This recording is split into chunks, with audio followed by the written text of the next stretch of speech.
살아가면서 어려운 순간마다 내가 의지할 수 있는 푯대로 삼을 수 있는 좋은 스승을 두신 분은 참 행복한 사람인 줄 믿습니다.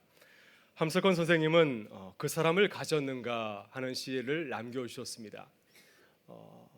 이 시를 통하여서 우리에게 좋은 스승이 있는가, 내가 본받고 따를 만한 좋은 스승이 있는가, 친구가 있는가를 묻고 있습니다. 제가 한번 읽어보려고 합니다.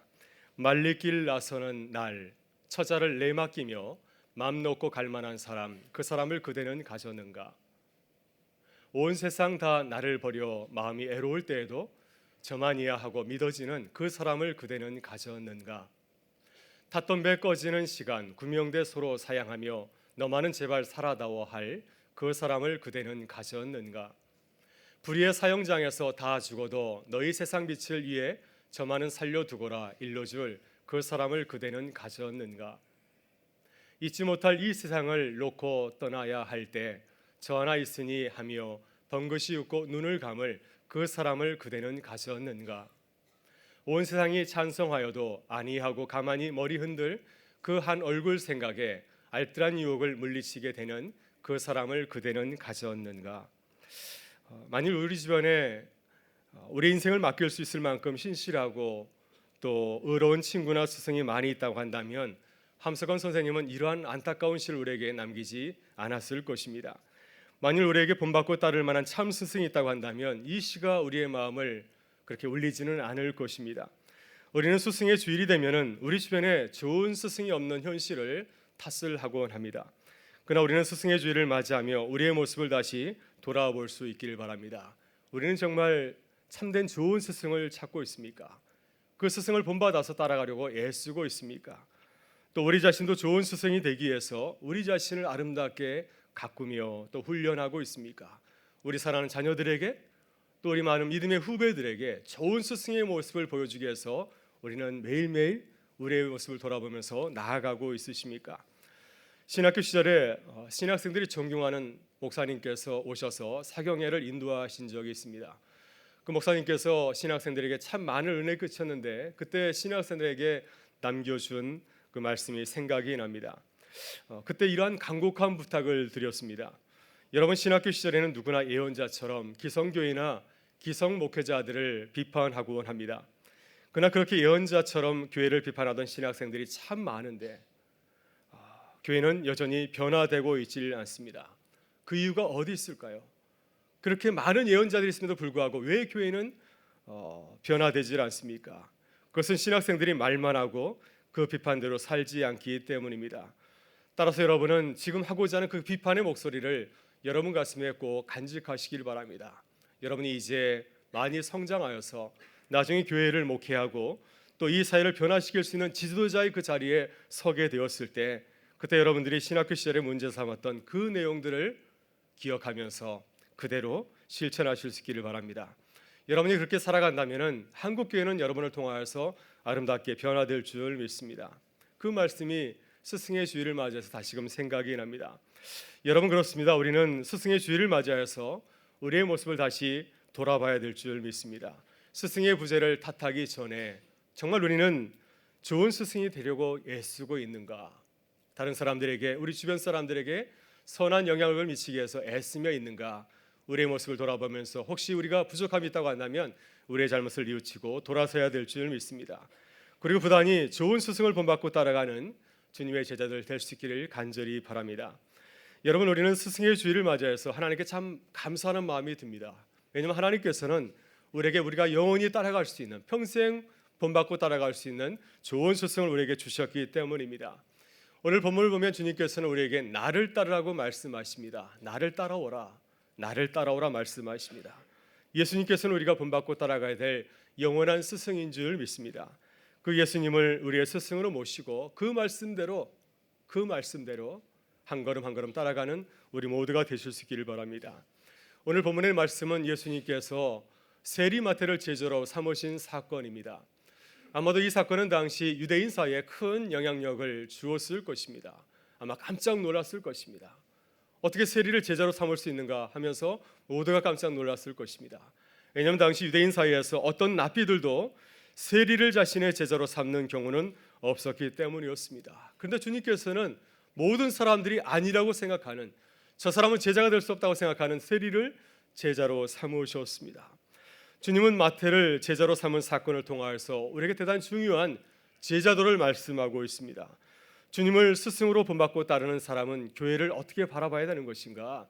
주님을 정말로 스승으로 모시고 살아가는 제자라고 한다면 우리는 사람들을 어떻게 대하며 어떻게 사람들을 초대하고 또 주의 일꾼으로 세워야 되는가? 그 말씀을 우리에게 해주시고 계십니다. 오늘 이 시간 우리의 마음을 열고 제 말씀을 생각하면서 우리도 주님처럼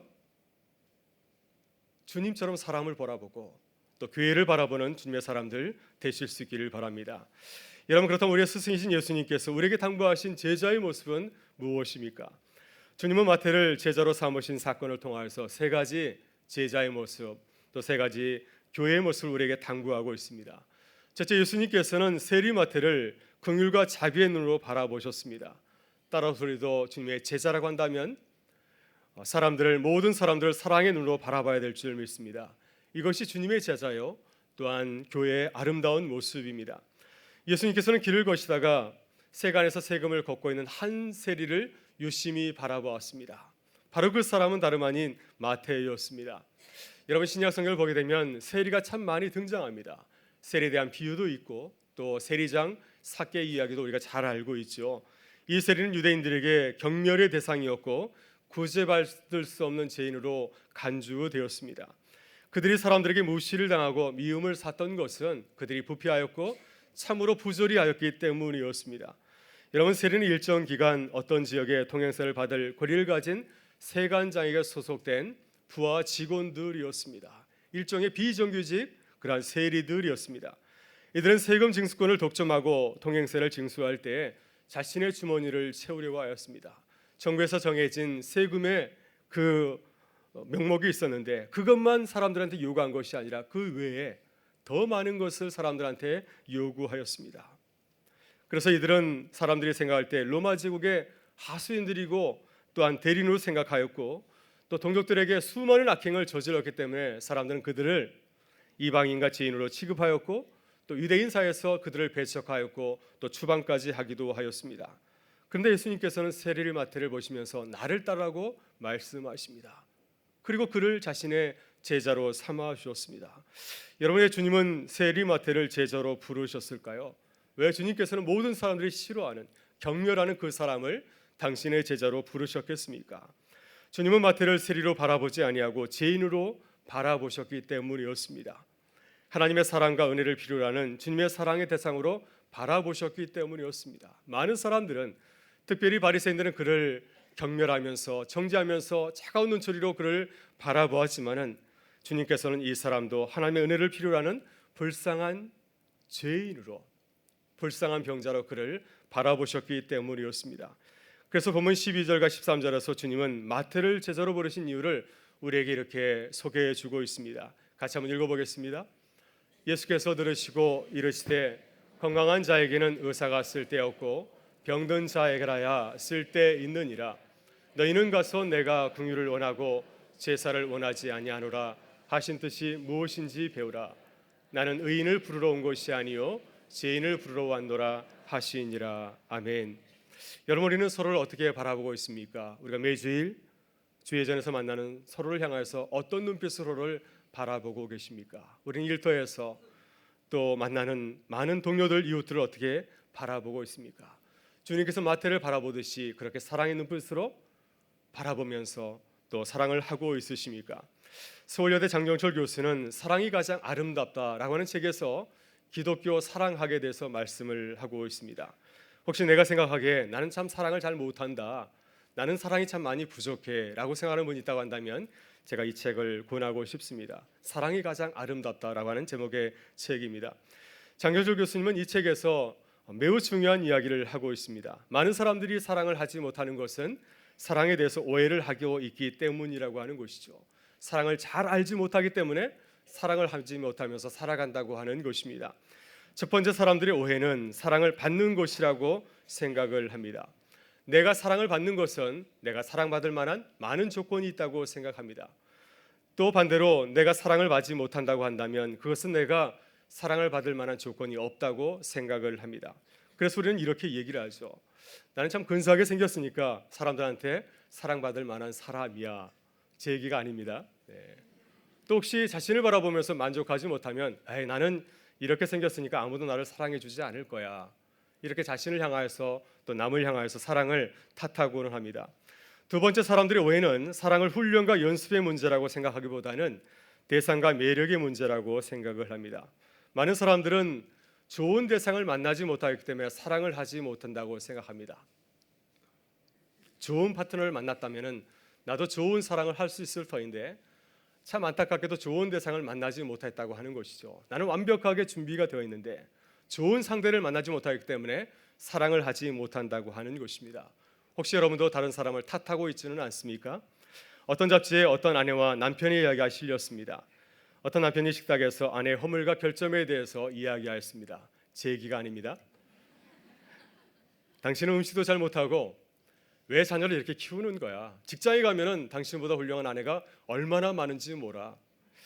남편은 이런 말로 아내의 기분을 몹시 상하게 하였습니다. 남편의 얘기를 듣고 맞은 말이야, 정말 그래, 이렇게 말할 사람은 없겠죠.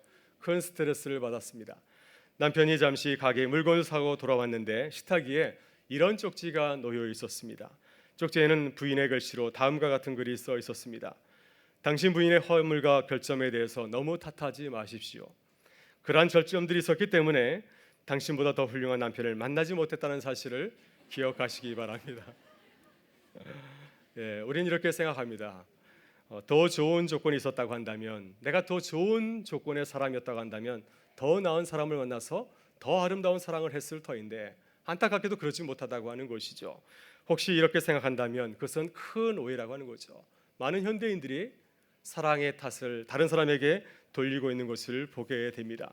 세 번째 오해는 사랑을 낭만적이고 환상적으로만 생각한다고 하는 것이죠. 처음 상대를 만났을 때 그 불같은 사랑, 그 뜨거운 사랑만을 사랑으로 생각합니다. 살아가면서 상대와 더불어서 싸우고 다투는 그것은 사랑이 아니라고 생각합니다. 여러분, 그러나 사랑은 전 인생을 포함하고 있습니다. 때로 뜨거운 사랑할 때도 있고 때로는 차갑고 냉정한 사랑을 할 때도 있는 거죠. 그 모든 것이 함께 모여서 온전한 사랑을 이루는 줄 믿습니다. 여러분, 이렇게 현대인들은 사랑을 수동적으로 생각하기 때문에 사랑을 잘 하지 못합니다. 그러나 사랑은 그렇지 않습니다. 사랑은 능동적으로 또 적극적으로 상대에게 다가가는 것이죠. 다른 사람을 탓하는 것이 아니라 내 모습을 아름답게 가꾸고 내 모습을 훈련할 때 아름다운 사랑을 하게 되는 줄 믿습니다. 그래서 주님께서는 이렇게 말씀하십니다. 천국은 침노하는 자들의 것이라고 말씀하셨는데 사랑도 그러합니다. 여러분, 사랑은 혼자 하는 것이 아니라 사랑하는 사람과 사랑받는 사람 둘 사이에서 일어나는 아름다운 행위이죠. 그런데 이 사랑을 가만히 분석해 보게 되면 사랑에는 네 가지 요소가 담겨 있습니다. 그 네 가지 요소를 가만히 보게 되면 관심과 돌봄 그리고 이해와 존중입니다. 이 네 가지 요소들이 서로 버무려져서 아름다운 사랑을 이루어가는 것이죠. 때로는 돌보고 관심을 가지고 때로는 이해해주고 또 때로는 존중해질 때 이 사랑이 완성되는 것이 아니겠습니까? 우리가 마음을 열고 상대에게 관심을 보일 때 사랑이 시작이 되죠. 또 상대에 대해서 우리가 돌보는 것, 그것은 구체적인 사랑의 표현입니다. 또 우리가 상대방을 사랑을 나누기 위해서는 상대에서 잘 알아야 됩니다. 사랑하는 것은 상대방에 대해서 관심을 가지고서 또 이해하려고 노력하는 것도 포함되어 있습니다. 마지막으로 사랑은 무례하지 아니하고 상대를 존중하고 배려하는 것이죠. 상대방을 소유하거나 구속하려고 하지 아니하고 상대방을 편하게 내어줄 수 있는 것도 아름다운 사랑의 모습인 줄 믿습니다. 오늘 본문을 보게 되면 예수님께서는 마태에게 그렇게 다가가셨습니다. 주님이 제자 삼으실 적에 주님은 제자의 조건을 탓하지 아니하였습니다. 사람들이 지인이라고 경별하는 세례에게까지 가셔서 주님은 마음을 닫지 아니하시고 마음을 여셨습니다. 그리고 관심을 가지고서 그에게 다가가셨습니다. 세리를 바라보면서 마태를 바라보면서 이 사람이 사람들에게 얼마나 많은 상처를 받았을까, 얼마나 많은 사람들이 그에게 냉소의 눈빛을 보냈을까 하면서 그의 아픈 마음을 주님께서는 이해해 주셨습니다. 그리고 세리 마태의 그 있는 그 모습을 그대로 인정해 주시고 그대로 받아주신 것이죠. 이렇게 주님은 마태를 사랑의 눈으로 바라보셨습니다. 오늘 주님께서는 우리에게 이러한 눈빛을 가지고서 서로를 바라보시기를 원하십니다. 우리가 사랑의 조건을 따지지 아니하고 저 사람은 정말 교회 일꾼이 될 만한 자격이 있는가, 이것을 따지기 전에 먼저 관심을 가지고서 사랑의 마음을 가지고서 서로를 바라볼 수 있는 우리 모두가 되실 수 있기를 바랍니다. 그래서 우리가 주 안에서 한 가족으로 서로를 바라보고 또 서로 사랑하고 섬길 수 있기를 간절히 바랍니다. 둘째로 예수님은 마태를 세간에서 일하는 것을 보시고서 그를 제자로 부르셨습니다. 여러분, 사람들이 세리를 어떻게 바라봤을까요? 그를 죄인으로 바라보지 않았겠습니까? 그를 이방인처럼 바라보지 않았겠습니까? 저 사람은 될 수 없어. 저 사람은 가능성이 없어. 저 사람은 하나님도 구원하지 않을 거야. 이런 마음을 가지고서 그를 바라보지 않았겠습니까? 그는 죄인 이상도 아니고 죄인 이하도 아니었고 죄인 그 자체였습니다. 고정관념을 가지고서 아마 마태를 바라봤을 것입니다. 그러나 예수님께서는 마태가 세간에서 열심히 일하시는 모습을 보면서 그를 부르셨습니다. 그가 자신의 일터에서 열심히 일하는 모습을 보면서 기뻐하신 것이죠. 주님은 그를 죄인 세리로 바라보신 것이 아니라 자신의 주어진 일을 열심히 하는 일꾼으로 바라보았습니다. 마태의 모습을 바라보면서 가능성을 발견하였습니다. 저 모습을 가지고서 나를 따르면 참 좋겠다. 저 모습을 가지고서 제자가 되면 훌륭한 제자가 될 수 있겠다. 주님은 그렇게 그를 바라보신 것입니다. 이렇게 그의 장점을 바라보셨기 때문에 그를 세간에서 당신의 제자로 부르신 것이었습니다. 여러분, 예수님께서 수제자 베드로를 부르신 것도 바로 그의 일터였습니다. 베드로가 밤을 새어가면서 고기를 잡았지만 한 마리도 잡지를 못하였습니다. 여러분, 냉정하게 바라보게 되면은 베드로는 성공한 어부가 아니라 실패한 어부가 아니겠습니까? 밤을 새어가면서 고기를 잡았지만 한 마리도 잡지를 못하였습니다. 그럼에도 불구하고 주님께서는 베드로를 제자로 부르셨습니다. 왜 그러셨을까요? 주님께서는 베드로에게서 제자로서의 대단히 중요한 모습을 발견하였기 때문이었습니다. 밤을 새어가면서 고기를 잡는 그 성실한 모습을 주님은 기뻐하신 것이었습니다. 또 주님께서 그에게 가서 깊은 데로 가서 그물을 내려 고기를 잡으라. 이 베드로의 상식과는 전혀 어긋난 말씀을 하셨지만은 그 말씀 거부하지 아니하고 끝까지 순종하는 그의 모습을 주님께서는 기뻐하셨습니다. 베드로의 장점을 보셨기 때문에 그의 모습, 그런 모습을 가지고서 나를 따르면 아주 위대한 제자가 될 수 있음을 주님은 믿었기 때문에 그를 제자로 부르신 것이었습니다. 여러분, 우리는 요즘 새벽마다 밀수기의 말씀을 묵상하고 있습니다. 지난주에는 민수기 3장 4장을 보밀 때에 레위지파에 대해서 이야기한 것을 우리가 함께 나누게 되었습니다. 하나님께서 레위지파를 12지파 가운데서 거룩한 제사장으로 레인으로 부르셨습니다. 여러분, 그러나 야곱의 아들 레위, 이 레위지파의 추상되는 레위는 형편없는 아들이었습니다. 그는 자신의 감정을 조절하지 못하고 쉽게 화를 내는 야곱의 아들이었습니다.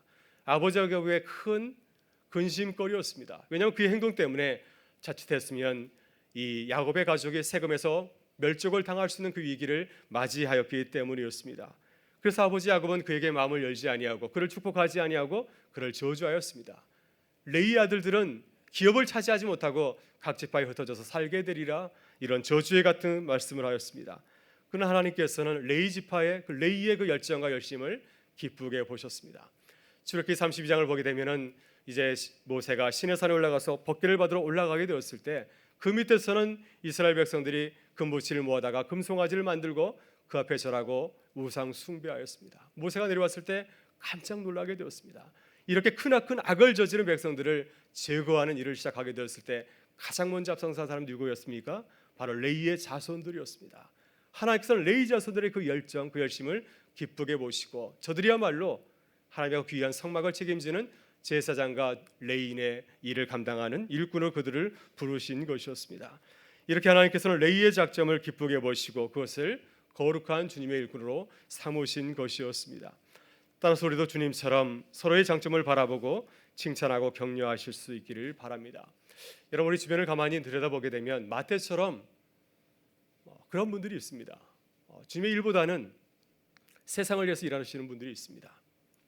신앙의 기준을 바라보게 되면은 교회 일꾼으로 많이 부족해 보일 수도 있습니다. 그러나 예수님께서 마태의 장점을 보시고 그를 제자로 부르신 것처럼 우리가 서로를 바라보면서 각 사람이 가지고 있는 그 장점, 하나님께 주신 그 은사를 살펴보면서 칭찬하고 격려하실 수 있기를 바랍니다. 그래서 서로를 높여주고 교회 일꾼으로 세우는 주님의 제자들이 되실 수 있기를 바랍니다. 생전에 고 안병옥 숭실대학교 철학과 교수님이 학생들에게 칭찬에 대해서 이 얘기를 해주신 적이 있습니다. 칭찬이 좋은 결과를 가져온다는 사실을 자신의 인생 경험을 통해서 들려주었습니다. 안병옥 교수님이 8살 되었을 때 삼촌께서 그에게 이렇게 말씀을 해주었다고 합니다. 병우가, 너는 조그만 녀석인데 어쩜 그렇게 기억력이 좋으냐? 참 너는 머리가 좋구나. 너는 나중에 큰 학자가 될 거야.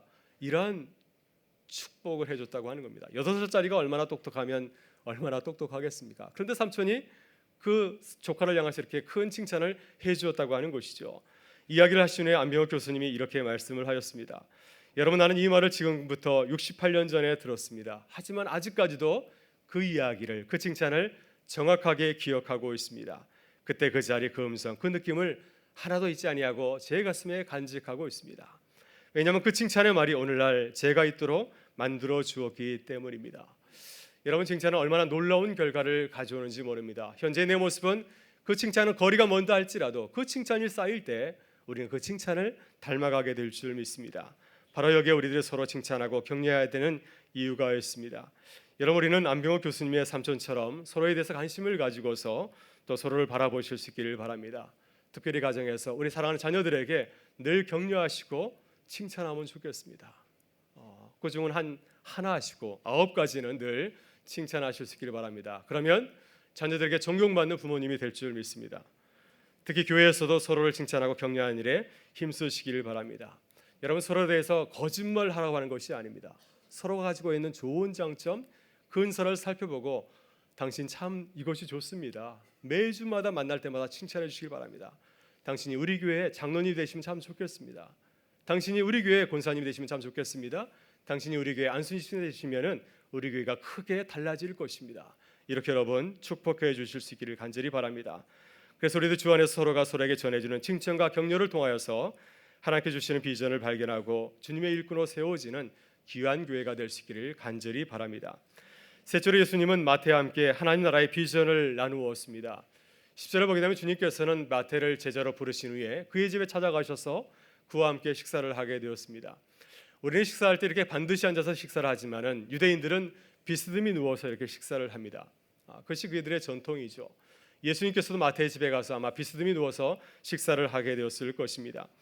바리새인들은 예수님께서 세리들과 죄인들과 함께 식사하는 것을 보면서 깜짝 놀랐습니다. 그래서 주님의 제자들에게 찾아와서 주님을 비난하고 비방하였습니다. 주님의 그 모습이 율법에 크게 어긋났다고 하는 것입니다. 어찌하여 너희 선생은 세리와 죄인들과 함께 식사를 하느냐? 이것은 있을 수 없는 일이다.